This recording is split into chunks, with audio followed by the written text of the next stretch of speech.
Hey guys, Thunderset here, talking to you about a new deck that uses big princess flower monsters and rose lovers, all sorts of rose stuff, just roses and flowers and crystals. We're so pretty, guys, it's awesome. Okay, so we got Rose Paladin, I think it's a girl. When this card destroys an opponent's monster by battle and sends it to the graveyard, you contribute this card, special summon one plant from your deck or hand. We don't really use that effect too often. We're totally capable of it, but we don't. The effect we use is you send him to the graveyard, him or her, send them to the graveyard, search any large plant, flower, princess you want. They're all princesses, or she's a queen, but they're all princesses. You can search anyone you want, so it's great search, helps the consistency of this deck like crazy. What are we trying to do with this deck? Rosaria, the Stately Fallen Angel. You've probably seen this card before, he's been here for a while. He can only be special summoned by banishing 2 level 7 or higher plant monsters, 1 from the graveyard and 1 from your hand. So pretty easy to get out. He's a 2900 attack. You activate his effect, you negate all continuous effects on the field, be them spell or monster or trap. And yeah, pretty strong. So we're using tons and tons of big flower princesses to summon this guy. And the first one is Titanio, Princess of Camellias. During either player's turn, when a card or effect that targets a card on the field is activated, tribute a plant, negate it, and destroy it. Again, you don't use that one too often because we're not really swarming the field with monsters. We have big, significant monsters, so there's not little plants running around all the time. We also have Mariana, Princess of Sunflowers.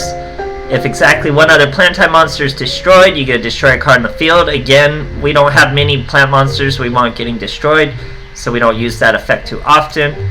Here's Talia, Princess of Cherry Blossom, and she gains 100 attack for each plant type monster you control, and plant type monsters on the field cannot be destroyed by card effects. She can, other plant types can't.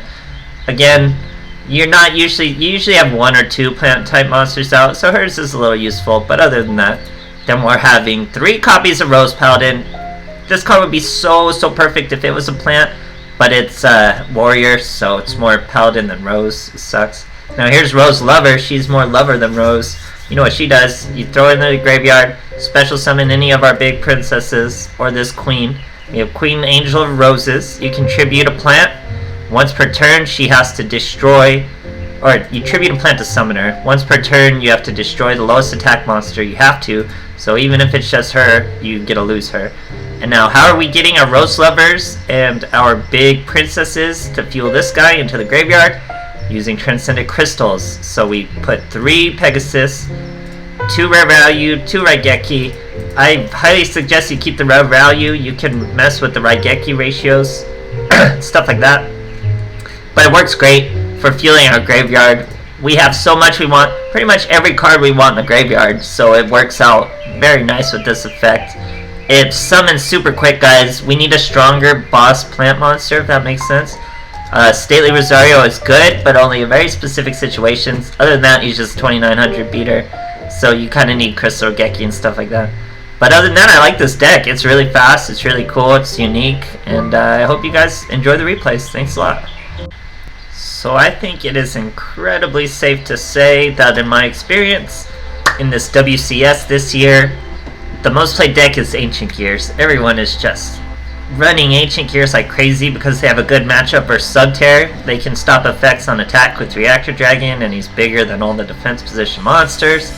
But we don't mind all this Ancient Gear, so we're gonna use that to our advantage. Sets 1, uses his Ancient Gear Werven, searches a castle, does nothing else.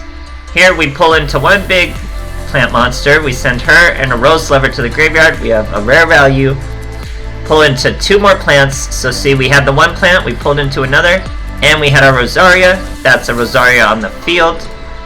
We set both Raigeki, go through, get hit by a treacherous trap hole, that's okay, we still have 2 Raigeki on the field, so even in he does this, Galaxy Cyclones 1, we still have a second.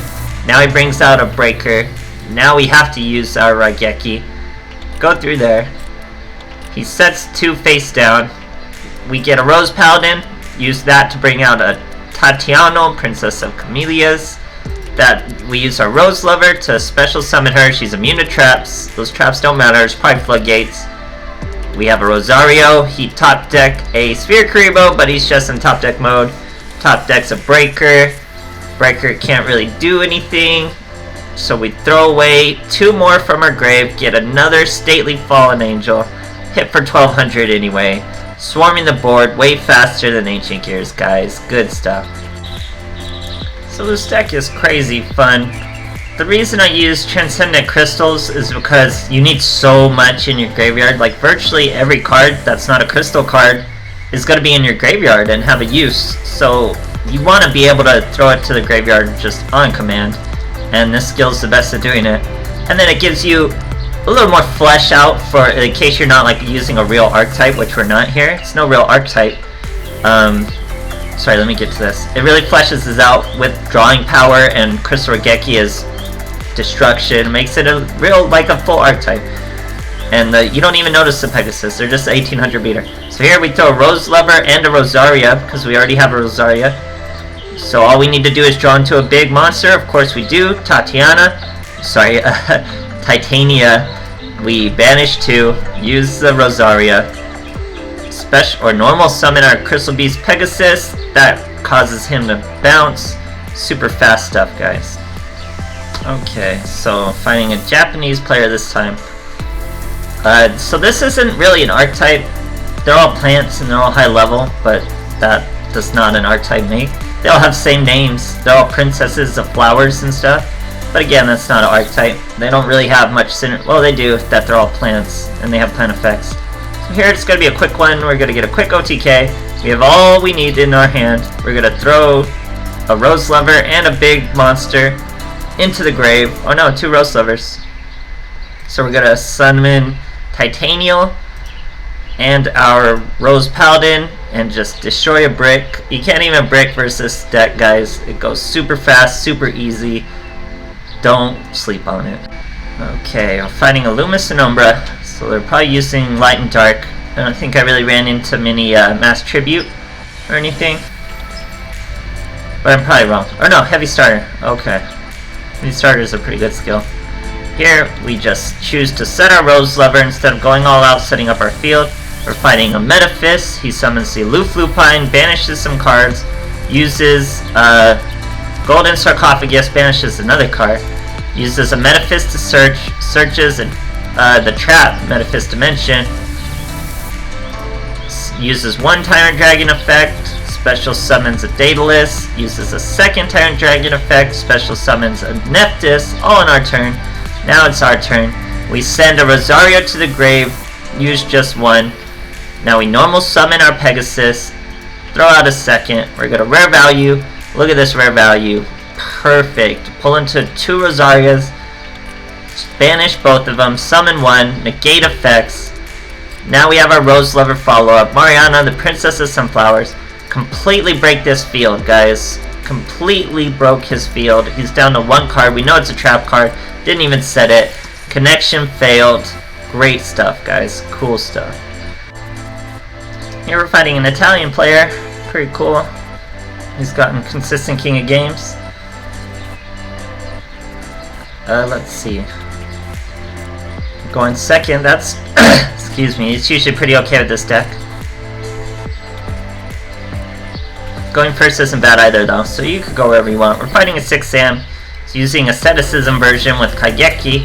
It's a pretty good version. It's probably the better version now that's been ban listed. So he summons another Kaigeki, does not synchro summon or anything. He has 1 face down card. We have a sick hand. We send the Queen and a Rose Lover to the graveyard. Queen of Roses and the Rose Lover to the graveyard. Now we have everything we need to summon our boy. We're going to throw away our Rose Paladin and make a horrible misplay here. I wanted to special summon her, but I accidentally throw her away, I think. Yeah, I accidentally throw her away. She would have been 2900 with this guy, but I accidentally banished her. So we bring out Rosario. He negates effects, so his attack falls back down to 200. Pretty cool.